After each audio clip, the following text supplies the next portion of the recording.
पूर्व सीएम और राज्यसभा सांसद दिग्विजय सिंह ने केंद्र सरकार पर जमकर निशाना साधा है। खरगोन में उन्होंने पत्रकारों से बातचीत करते हुए कहा कि पिछले 11 सालों में केंद्र की नीतियों के कारण मजदूर, किसान और व्यापारियों की कमर टूट गई है। दिग्विजय सिंह ने अमेरिकी राष्ट्रपति ट्रंप के द्वारा टैरिफ बढ़ाए जाने, पीएम मोदी के चीन दौरे और कपास पर आयात शुल्क कम करने के फैसले पर सवाल उठाए। उन्होंने कहा कि 50% टैरिफ बढ़ने से देश के व्यापारियों को लाखों करोड़ों रुपए का नुकसान हुआ है। उन्होंने सरकार को सलाह दी है कि इस नुकसान की भरपाई के लिए चीन, रूस और अन्य यूरोपीय देशों के साथ व्यापार बढ़ाना चाहिए। पहली बात तो यह है कि मैं आज यहाँ पुष्कर के दुखद निधन के कारण उनके परिवार से मिलने आया था और पुष्कर एक बहुत ही सक्रिय कांग्रेस का कार्यकर्ता था, पूरी निष्ठा के साथ मेहनत करता था। उसके जाने से हम लोगों को भारी क्षति हुई है और मुझे तो निजी क्षति हुई है। ईश्वर उनकी आत्मा को शांति दे। जहां तक कांग्रेस पार्टी का सवाल है, हमारे सृजन संगठन के अंतर्गत माननीय जिला कांग्रेस कमेटी के अध्यक्ष जी को आज मैं बधाई देता हूं कि आपने यहाँ जिला कांग्रेस कमेटी का कार्यरत स्थापित किया है।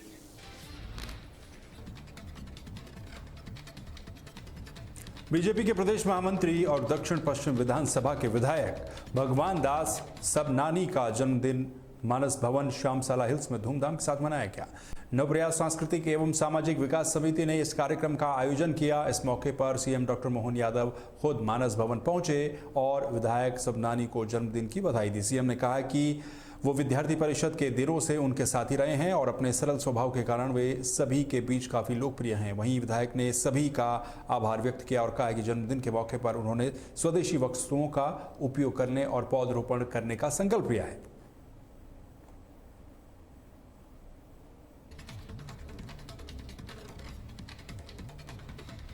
मुख्यमंत्री डॉक्टर मोहन यादव ने भारी बारिश और बाढ़ से क्षतिग्रस्त फसलों के लिए किसानों को राहत राशि वितरित की। उन्होंने सीएम निवास के समत्व भवन से एक क्लिक के माध्यम से 11 जिलों के 17,500 किसानों के बैंक खाते में 20 करोड़ रुपए ट्रांसफर किए। इस मौके पर सीएम ने वीडियो कॉन्फ्रेंसिंग के जरिए कई जिलों के किसानों से बातचीत भी की। उन्होंने कहा कि उनकी सरकार संकट की हर घड़ी में किसानों के साथ खड़ी है। सीएम ने यह भी बताया कि 2025-26 के दौरान अब तक कुल 188 करोड़ 52 लाख रुपए की सहायता राशि वितरित की जा चुकी है।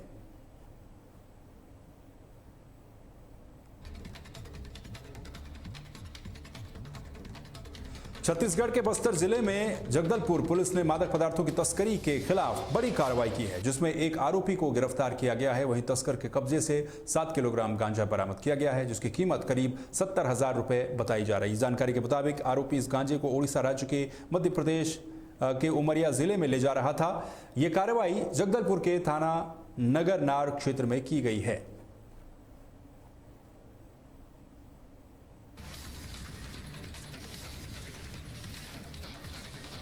छत्तीसगढ़ के पूर्व मुख्यमंत्री भूपेश बघेल के समर्थक और कांग्रेस कार्यकर्ता राजेश साहू ने बीजेपी और कुछ स्थानीय प्रतिनिधियों पर गंभीर आरोप लगाए हैं। उन्होंने कहा है कि उनके खिलाफ फर्जी एफआईआर की साजिश रची जा रही है। समर्थक राजेश साहू के मुताबिक इस साजिश का मकसद उनकी जनसेवा को बाधित करना और कांग्रेस पार्टी को कमजोर करना है। उन्होंने इसे बदले की भावना से प्रेरित एक आधारहीन कार्रवाई बताया है। साहू ने कहा है कि इस अन्याय का कानूनी जवाब दिया जाएगा। कि सरकार के पावर देखे, लेकिन जनता मन जाना थे, जनता के साथ हमेशा मैं चलत आता हूँ और चलते रहूंगा। ऊपर कदम से कदम मिला के मैं चलत रहूं। काबर जनता के विश्वास अगर व्यक्ति के ऊपर हो तो राजेश साहू के ऊपर है। ये ला कोई छुपा नहीं सके हमारे क्षेत्र में। आज यही सब ला देखते हुए मना जलन फील करा थे और मोला नीचे गिराए के काम ला एकदम भरपूर करा थे। और वो इतना डरे हुए है कि एक रहे तो हम कुछ दाल निकला सकन बोल के चाहे एला मोला जिला से बदल के मांग करा था। लेकिन मैं इकर मन से डरने वाला नहीं हूँ। मैं और मार पीट लत नहीं जानो में है नहीं। बसरते राजेश नल के बारे में 2-4 घाव बोलीस कि भाई नल ला बंद मत करे कर, जनता पानी पियत है। बोला कायर बंद कर थस घेरी बेरी अत्ती बोली से, लाइट के बारे में घलो बोली से, है नहीं। और जलने दो ना, है रात भर जलत है का हुए, जलन दो।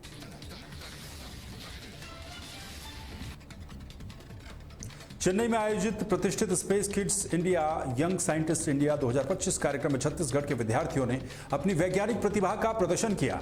महासमुंद के आशीबाई गोचला विद्यालय के छात्रों ने भी इस राष्ट्रीय मंच पर अपने अभिनव प्रोजेक्ट्स प्रस्तुत किए। यंग साइंटिस्ट इंडिया के 11वें संस्करण का आयोजन office of the principal scientific adviser Manthan और अटल इनोवेशन मिशन नीति आयोग के सहयोग से किया गया था। इस राष्ट्रीय स्तर की प्रतियोगिता में महासमुंद के विद्यार्थियों ने अपने नए तरीके से बनाए गए प्रोजेक्ट्स दिखाए। इस कार्यक्रम का उद्देश्य विद्यार्थियों में वैज्ञानिक सोच और नवाचार की भावना को बढ़ावा देना है। यह मेडल हमें यंग साइंटिस्ट इंडिया चेन्नई में प्रोग्राम के दौरान मिला है। इस प्रोग्राम में हम 28 तारीख को प्रोजेक्ट का प्रदर्शन करने के लिए गए थे और वहां हमने प्रदर्शन किया और अंतरिक्ष यात्री से मिला। मुझे चेन्नई जाके बहुत सारे चीज़ों को सीखने को मिला। मैंने वहाँ तारामंडल देखा और तारामंडल के बारे में जानकारियाँ मिली। यंग साइंटिस्ट इंडिया में मेरा प्रोग्राम था, मैंने अपने प्रोजेक्ट को वहाँ प्रदर्शन किया। मेरा प्रोजेक्ट व्हीकल था जो ट्रैफिक लाइसेंस को मतलब वो करता है। यंग साइंटिस्ट इंडिया एक राष्ट्रीय लेवल की कंपटीशन है जो इसका 11वां एडिशन था इस साल और हमारे विद्यालय के 4 बच्चों का इसमें सिलेक्शन हुआ था, जिसमें से 3 बच्चे हमारे यंग साइंटिस्ट में जा पाए और इनका प्रोजेक्ट था होम ऑटोमेशन पर था, परिवहन पर इन्होंने प्रोजेक्ट बनाया था और एक प्रोजेक्ट जो है चाइल्ड केयर पर बनाया हुआ था। ये हमारे लिए गर्व की बात है कि हमारे स्कूल के बच्चे चेन्नई जैसे जगहों में जा कर के एक से अधिक बार वहाँ पे गए हैं और हमारे स्कूल का नाम और ज़िले का नाम और राज्य का नाम जो है रोशन किया है। अभी 28 तारीख को पिछले 28 तारीख को हमारे 3 बच्चे चेन्नई कार्यक्रम में शामिल होने गए थे।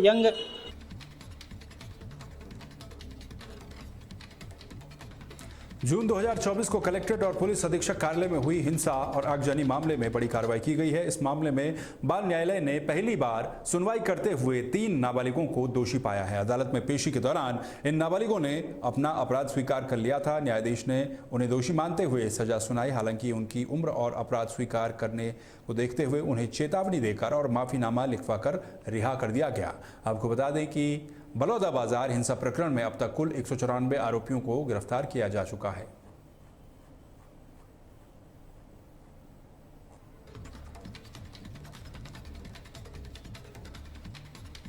मध्य प्रदेश के देवास जिले में बरौठा सामुदायिक स्वास्थ्य केंद्र में स्वास्थ्य विभाग की लापरवाही और भ्रष्टाचार का एक बड़ा मामला सामने आया है।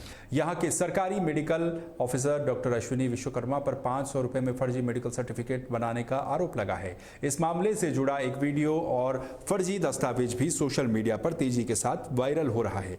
वायरल वीडियो में देखा जा सकता है कि डॉक्टर विश्वकर्मा ने एक व्यक्ति के नाम पर मेडिकल सर्टिफिकेट जारी कर दिया, जबकि वो व्यक्ति अभी अस्पताल में भर्ती ही नहीं हुआ है। यह घटना सरकारी सिस्टम में चल रही धांधली को उजागर करती है।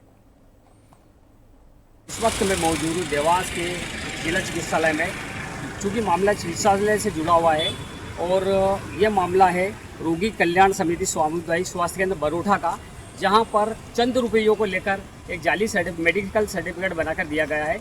आपको बता दें कि ये सर्टिफिकेट अश्विनी कुमार नाम के एक मेडिकल ऑफिसर ने 500 रुपये लेकर नकली सर्टिफिकेट बना कर दिया है, जबकि वो व्यक्ति उस हॉस्पिटल में कभी भर्ती हुआ ही नहीं। और दूसरी बात ये बता दें कि उस समय छुट्टी का सीजन चल रहा था, हॉस्पिटल की छुट्टी थी और जो डेट डली है वो भी 3 दिन पुरानी डली है। अधिक प्रवृत्ति से जुड़े हुए किसी व्यक्ति के संज्ञान में अगर ये मामला आता है तो वो 500 रुपये देकर अपना सर्टिफिकेट बनवा लेगा और कहीं भी गुनाह करके कोर्ट में।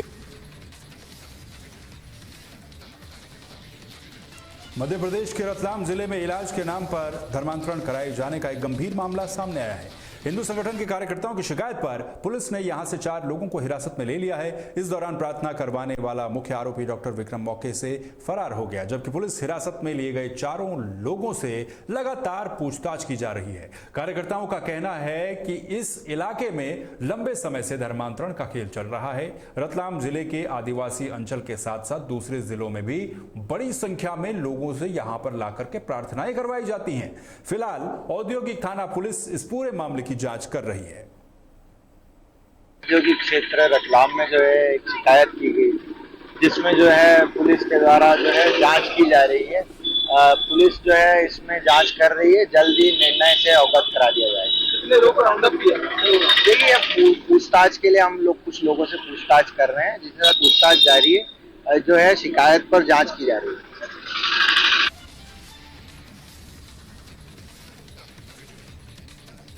मध्य प्रदेश के खरगोन में संत तारादास जी महाराज के द्वारा जन कल्याण के लिए चलाए जा रहे 4 महीने के मौन व्रत और अनुष्ठान के तहत रविवार को भाद्रपद पितृ पूर्णिमा के मौके पर मां नर्मदा के तट पर विशाल कन्या भोज और भंडारे का आयोजन किया गया।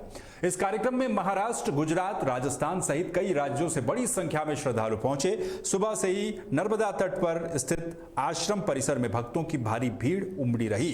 इस दौरान कन्याओं का पूजन कर उन्हें भोजन भी करवाया गया, जिसके बाद प्रसाद वितरण और भंडारे की शुरुआत हुई।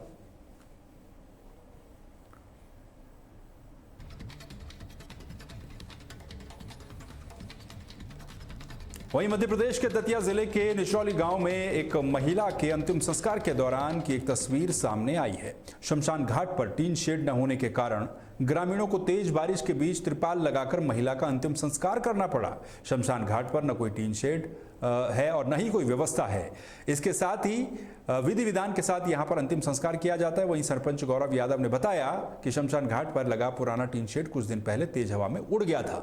उन्होंने कहा कि उन्होंने जनपद से नए शेड के लिए अनुमति मांगी है, अनुमति मिलते ही काम कर लिया जाएगा।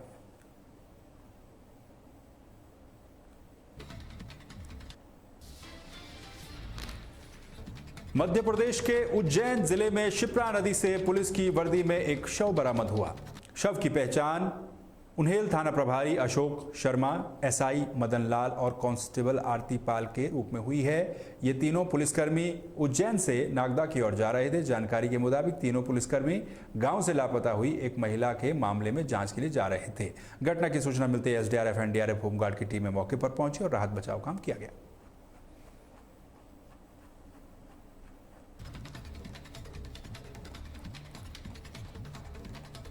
मध्य प्रदेश और छत्तीसगढ़ की खबरों में फिलहाल के लिए बस इतना ही। बाकी खबरों के लिए आप बने रहिए तहलका डिजिटल के साथ। मुझे दीजिए इजाजत। नमस्कार।